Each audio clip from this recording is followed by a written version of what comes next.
Alhamdulillahirabbil alamin wassalatu wassalamu ala asyrafil anbiya'i wal mursalin wa ala alihi wa sahbihi ajma'in. Jamaah rahimakumullah, kita akan lanjutkan bahasan fikih jinayat bagian atau seri ke-38 tentang hakikat dan fungsi perang berdasar surat Al-Baqarah 190 sampai 193. Dan terakhir kita bahas wal fitnatu asyaddu minal qatl, bahwa fitnah itu lebih berat daripada pembunuhan, yang seperti saya kemukakan sering diterjemahkan di Indonesia. Fitnah itu adalah menuduh orang berbuat salah, padahal yang dituduh itu tidak berbuat salah, maka disebut fitnah. Nah, fitnah seperti itu yang dianggap lebih keras, lebih bahaya daripada pembunuhan, dan menggunakan dalil wal fitnah itu asyaddu minal qatl. Apakah cocok dalil ini kepada fitnah yang tadi terjemahnya seperti itu, yang pengertian fitnah itu seperti itu? Apakah betul menuduh orang berbuat salah pada orang yang dituduh itu tidak berbuat salah lebih berat daripada pembunuhan? Saya yakin pembunuhan lebih berat hukumnya daripada tuduhan. Makanya perlu kita bahas secara khusus apa pengertian wal fitnatu asyaddu minal qatl.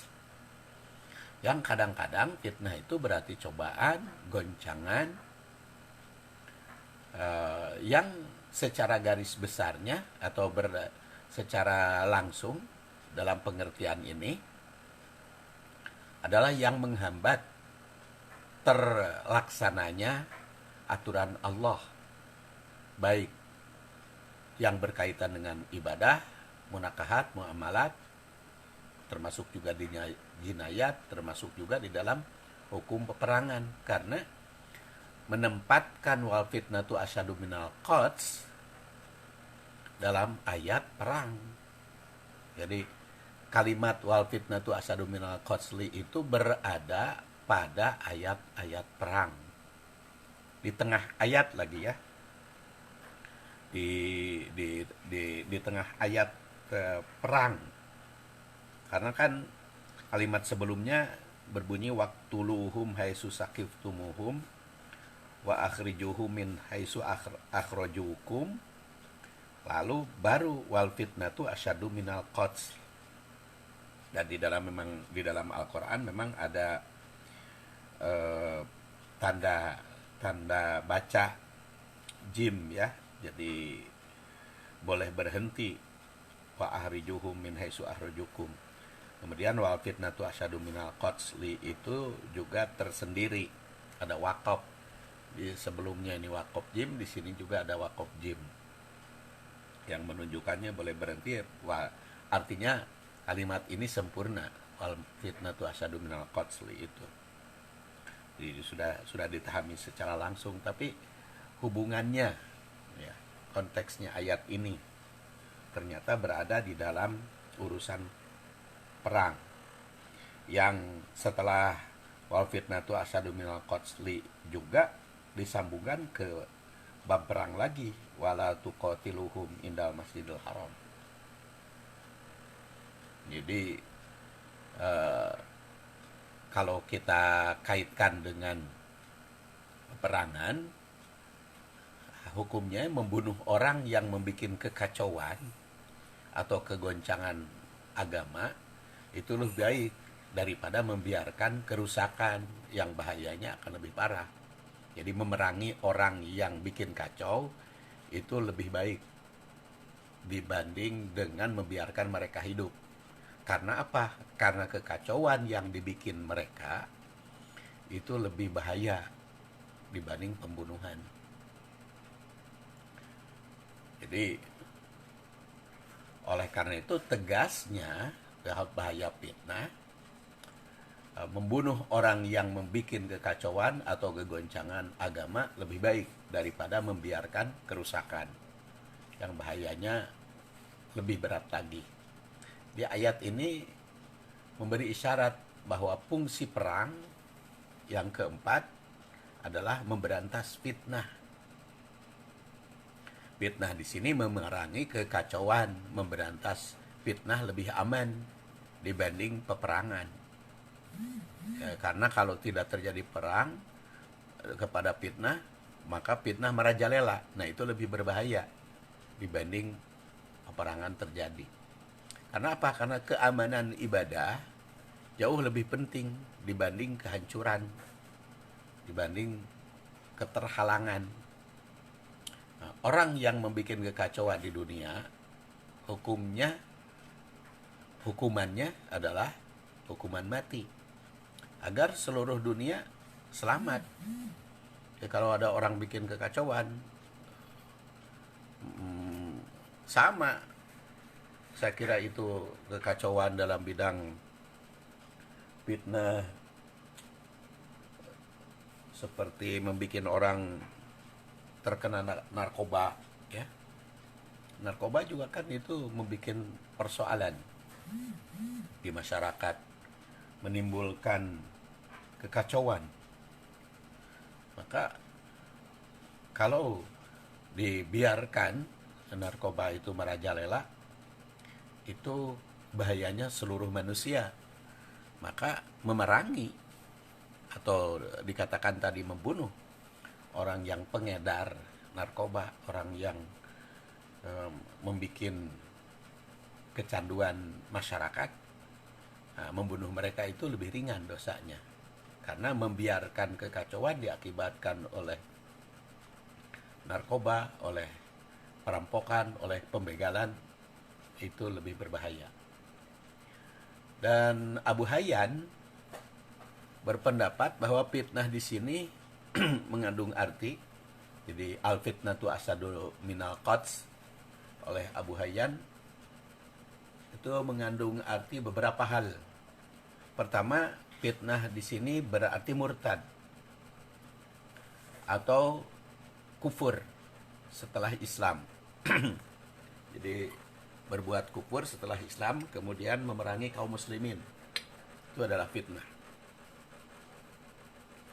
Yang kedua, menyekutukan Allah.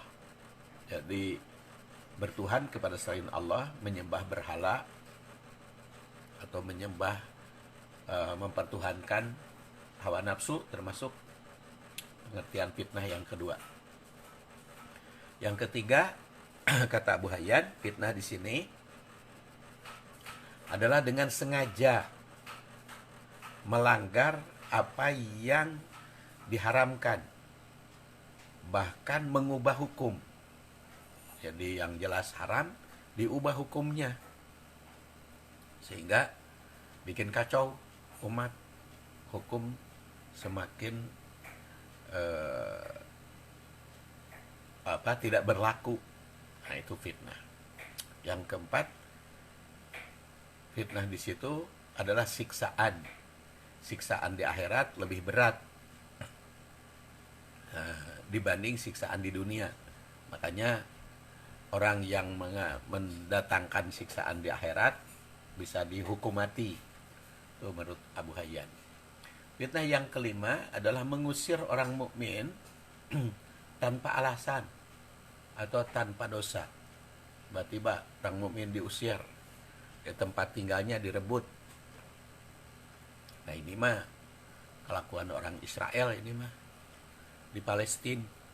Kan kaum muslimin sudah menempati tempat kedudukan rumah bertahun-tahun, tiba-tiba diusir, dipaksa, dibikin rumah mereka. Jadi jangan dikira fitnah seperti ini tidak ada sekarang. Kalau di Palestina itu masih ada. Orang-orang Israel masih mengusir kaum muslimin. Dan memang pemerintah Israel sekarang itu sebetulnya bukan hanya dibenci oleh kaum muslimin, termasuk juga dibenci oleh orang-orang Nasrani sebetulnya. Karena orang Nasrani juga banyak yang perkosa haknya. Bahkan ada juga orang-orang Yahudi yang di sinagog itu juga tidak senang terhadap pemerintahan Israel tersebut. Itu membunuh yang demikian lebih ringan dosanya dibanding membiarkan fitnah, karena mereka sudah mengusir. Terus yang keenam adalah menghalangi orang untuk beribadah di masjid. Menghalangi orang beribadah di Masjidil Haram tanpa ada alasan apapun, atau menghalangi orang ibadah di Masjid Nabawi atau ke masjid-masjid Masjidil Aqsa. Ya, itu juga kadang-kadang dilakukan ini oleh orang Israel ya.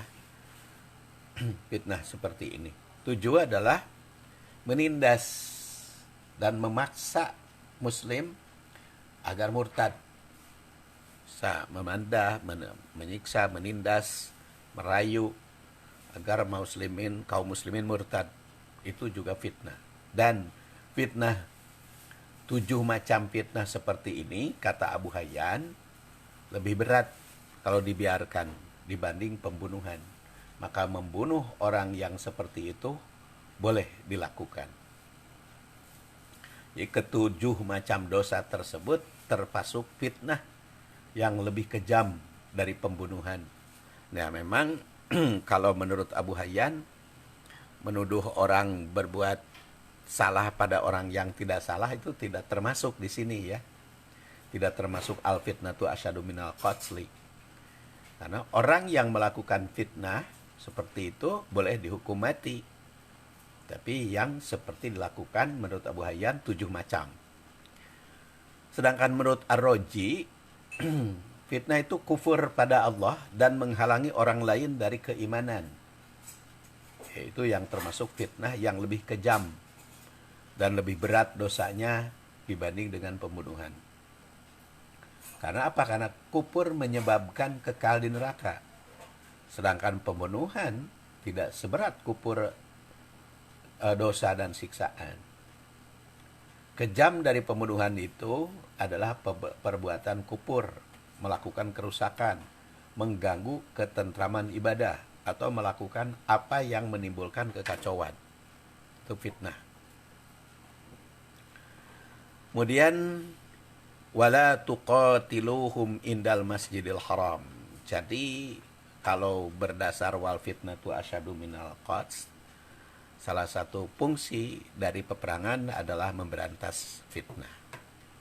Sekarang kalimatnya wala tuqatiluhum indal masjidil haram hatta yuqatilukum fih. Wala tuqatiluhum, jangan engkau perangi mereka indal masjidil haram, di Masjidil Haram, hatta yuqatilukum fihi, sampai mereka memerangi kamu di Masjidil Haram. Jadi jangan kau perangi orang kafir itu kalau mereka berada di Masjidil Haram, tetapi masuk Masjidil Haram memerangi kamu, perangi juga. Masjidil Haram itu kan tempat suci, tempat ibadah kaum muslimin yang mesti dijaga kesuciannya. Oleh karena itu tidak sepatutnya berperang di sekitar Al-Haram. Namun jika kaum musyrikin itu memerangi kaum muslimin, dimanapun harus dilawan, walau di Al-Haram. Jadi ayat ini memberi isyarat bahwa fungsi perang yang kelima adalah untuk menjaga kesucian haram. Jadi kita tidak boleh perang di Masjidil Haram, tetapi kalau ternyata mereka mengarangi kaum muslimin di haram, maka kita lawan, kita perangi juga. Di sini fungsi hatta yuqatilukum, dan ini fi'il mudhari ya, yuqatilukum, qatala yuqatilu. Jadi bisa bermakna apabila mereka telah terjadi memerangi kaum muslimin, bisa juga bermakna rencana apabila mereka merencanakan memerangi kaum muslimin di Al-Haram. Dan memang kaum musyrikin atau orang kafir tidak boleh masuk ke daerah haram. Makanya di Mekah maupun di Madinah ada batas tanah haram. Kalau di Madinah itu sekitar kalau tidak salah sekitar 17 kilo ya dari lokasi masjid. Kalau di Mekah lebih luas lagi. Dan itu ada batasnya. Ada bidayah al-haram. Batasnya. Nah, itu memang sudah ditegaskan di dalam Al-Quran bahwa akidah orang-orang musyrik itu najis ya, akidahnya. Maka tidak boleh mendekati Masjidil Haram. Makanya Al-Haram itu harus terbebas dari orang-orang musyrik. Jadi harus bersih Al-Haram itu. Karena apa? Karena masjid suci. Ya, tempat suci khusus bagi kaum muslimin, yang kaum muslimin itu tidak punya hak untuk memakmurkan masjid. Maka kalau kaum musyrikin, maksud saya, kaum musyrikin itu tidak berhak untuk memakmurkan masjid. Kaum musyrikin itu tidak boleh masuk Masjidil Haram. Karena apa? Karena ya ayyuhalladzina amanu innamal musyrikuna najasun fala yaqrabul masjidal haram. Ya, kita lihat ayatnya. Itu adalah surat At-Taubah ya, atau surat ke-9 Al-Baro'ah. Itu ayat 28. Nah, ini surat Al-Baro'ah ini. Kemudian kita tulis angkanya 28.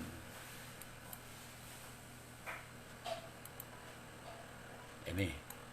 Ya ayyuhalladzina amanu innamal musyrikuna najasun fala yaqrabul masjidal haram ba'da amihim hada wa in khiftum ailatan fasawfa yugnikumullah min fadli insya innallaha alimun hakim. Wahai orang yang beriman, sungguhnya orang musyrik itu najis. Tentu saja najis dalam akidahnya. Makanya diterjemahkan oleh Depag gitu, jiwa orang musyrik itu dianggap kotor karena menyekutukan Allah. Jadi najis di sini adalah akidahnya, jiwanya. Maka karena najis akidahnya, fala yaqrabul masjidal haram, jangan mendekati Masjidil Haram. Jadi bukan tidak boleh masuk lagi kalau di sini mah, mendekat saja ke haram itu tidak boleh. Makanya dibatasi, orang musyrik tidak boleh masuk ke sekitar Masjidil Haram. Baik Masjidil Haram Mekah yang telah diharamkan oleh Nabi Ibrahim, sejak Nabi Ibrahim, maupun Madinah yang diharamkan oleh Rasulullah SAW. Dan sebagian ulama beranggapan yang ketiga, haram yang ketiga adalah Masjidil Aqsa. Dan Masjidil Aqsa Masjidil Aqsa-nya itu sendiri ya. Makanya Masjidil Aqsa tidak boleh masuk itu ke Al-Aqsa-nya, yang sering disebut Masjid Al-Qiblah. Masjidil Aqsa itu Al-Qiblahnya itu sendiri. Dan itu merupakan penegasan dari Al-Quran. Tidak boleh masuk Masjidil Haram. Dan di sini memang kaitannya dengan Masjidil Haram. Jadi beda dengan eh, masjid-masjid yang lain. Ada juga yang berpendirian katanya tidak dibenarkan mengerjakan haji dan umroh. Menurut sebagian mufassirin, ialah kaum musyrikin tidak boleh masuk daerah haram, baik untuk keperluan haji, umroh maupun untuk keperluan lain. Jadi bukan hanya umroh dan haji, tapi mendekati daerah al-haram itu tidak dibenarkan. Karena orang musyrik itu tidak boleh walaupun berbisnis di daerah al-haram. Makanya hotel-hotel di sana walaupun pemiliknya bisa saja gitu campuran pihak lain, tapi si non muslim tidak boleh, tidak dibenarkan. Dan di sini dikatakan ba'da amihim hada. Nah, setelah tahun ini, setelah ayat ini turun, dan ini futuh Mekah ya. Fa in khiftum ailatan fasaufa yughnihumullah. Maka apabila kalian khawatir menjadi miskin karena perekonomian, karena orang kafir tidak boleh masuk sehingga menimbulkan miskin karena perekonomian, jadi berkurang, maka Allah akan memberikan kekayaan pada kalian. Jadi jangan takut miskin gara-gara orang musyrik tidak boleh masuk itu. Karena itu yugnikumullah min fadlih insya'a, sesuai dengan apa ia kehendaki. Innallaha alimun hakim, sesungguhnya Allah subhanahu wa ta'ala maha tahu lagi maha bijaksana. Jadi jelas berdasar ayat ini orang musyrik itu najis akidahnya ya. Maka apabila mereka datang ke haram, kita tidak boleh tinggal diam. Dan apabila mereka memerangi, kita boleh berperang di al-haram. Memang kita tidak boleh berperang pada dasarnya di al-haram, tetapi kalau ada orang yang melanggar aturan, maka dimanapun kita harus siap melawan mereka. Itu yang dimaksud dengan hatta yuqatilukum fih. Dan memang di dalam al-haram itu ada keamanan. Jadi oleh karena itu setiap muslim harus menjaga keamanan al-haram. Seperti dikemukakan di dalam surat Ali Imran, fihi ayatum bayyinat maqamu Ibrahim wa man dakhalahu kana amina. Di al-haram itu ada ayat-ayat yang jelas, antara lain maqam Ibrahim. Maqam di sini, maqam itu bukan kuburan ya.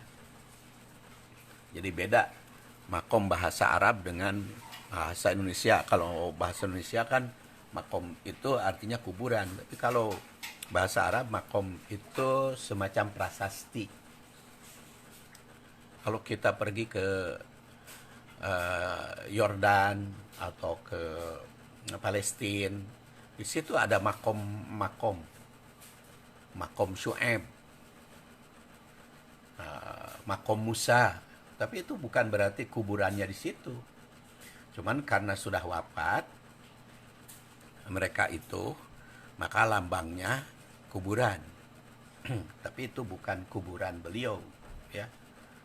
Kan banyak itu kuburan-kuburan Nabi, padahal itu bukan wafatnya di situ. Tuh di dalam Masjidil Haram ada makom Ibrahim prasasti. Menurut sebagian para ahli, kuburan Nabi Ibrahim itu kan di Al-Ibrahimiyah, di Al-Khalili atau Hebron. Wa man dakhalahu kana amina, barang siapa yang masuk ke Al-Haram itu aminan, aman. Jadi ayat ini mengandung perintah untuk menjaga keamanan di Al-Haram. Oleh karena itu dilarang peperangan sekitar Al-Haram. Namun jika orang musyrik membuat kekacauan, itu jangan dibiarkan kekacauan itu. Karena kalau membiarkan kekacauan sama dengan fitnah, membiarkan fitnah. Makanya di sini tandaskan fa in qatalukum faqtuluhum kadzalika jazaa'ul kafirin. Apabila mereka memerangi kamu, qatalukum memerangi, faqtulu bunuh. Jadi di sini kalimatnya fa in qatalukum, apabila mereka memerangi kamu, faqtuluhum bunuh mereka. Jadi bukan faqatiluhum lagi. Ya. Jadi kalimatnya faqtuluhum. Bunuhlah mereka kalau mereka memerangi kamu. Jadi, jangan dibiarkan fitnah tersebut. Jadi jelas hukuman ya terhadap mereka harus lebih kita utamakan daripada kerusakan. Jadi, jangan sampai kita rusak akibat usaha mereka. Makanya di sini dikatakan faqtuluhum kadzalika jazaa'ul kafirin, itu merupakan balasan bagi orang-orang kafir. Jika ternyata kaum musyrikin itu berani mengganggu kesucian Al-Haram, maka kaum muslimin mesti memerangi mereka. Bahkan dalam ayat ini tegaskan dengan kata faqtuluhum, bunuh. Tegasnya orang kafir yang bersiap memerangi kaum muslimin di Al-Haram mesti dibunuh lebih dahulu. Yang demikian itu merupakan balasan terhadap orang-orang kafir. Ya. Ayat ini juga memberi isyarat fungsi perang yang keenam, yaitu menghukum orang kafir yang jahat.